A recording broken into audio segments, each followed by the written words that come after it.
Les suites opératoires d'une ostéotomie.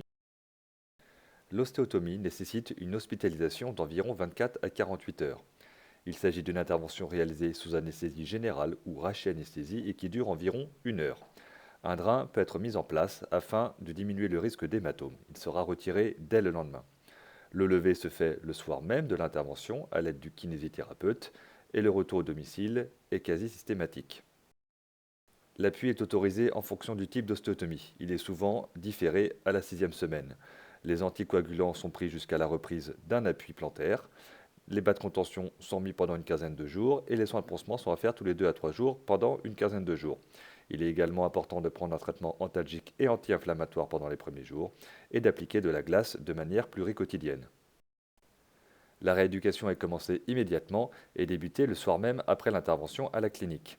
Elle est poursuivie en ville à raison de 2 à 3 fois par semaine et la marche avec les cannes se fait environ pendant 6 à 8 semaines.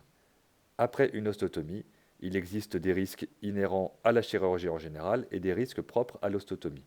Nous pouvons citer l'hématome, prévenu par la mise en place de glace et le repos, la phlébite, prévenue par la prise d'anticoagulants, l'infection et enfin le retard de cicatrisation ou la non-consolidation de l'ostéotomie appelée pseudarthrose. Le risque de complications est augmenté de manière significative par le tabagisme. Il est donc fortement déconseillé de fumer avant l'opération et pendant la phase de cicatrisation. À la moindre inquiétude concernant l'intervention, n'hésitez pas à questionner votre chirurgien. La reprise d'appui dépend du type d'ostéotomie réalisée. Cependant, la marche se fait avec les cannes pendant environ 2 à 3 mois.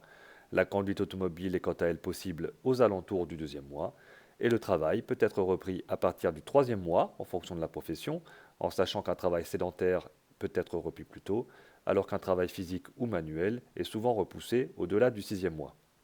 Ces délais de reprise sont indicatifs et à discuter au cas par cas avant l'intervention, puis en fonction de la récupération.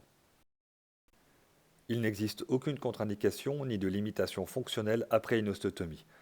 La reprise de toutes les activités physiques est possible après consolidation de celles-ci. Cependant, certains sports restent déconseillés, notamment les sports à haut impact. Les résultats des ostéotomies sont des résultats bien connus et maîtrisés, car il s'agit d'une chirurgie réalisée depuis plus de 40 ans. L'ostéotomie permet une amélioration des douleurs, une récupération de la mobilité et de la force musculaire dans plus de 90% des cas. L'ostéotomie permet de garder un genou naturel, avec une reprise possible de l'ensemble des activités. L'effet bénéfique attendu d'une ostéotomie est d'environ une dizaine d'années, et l'ostéotomie n'empêche pas la mise en place d'une prothèse si l'arthrose continue à évoluer.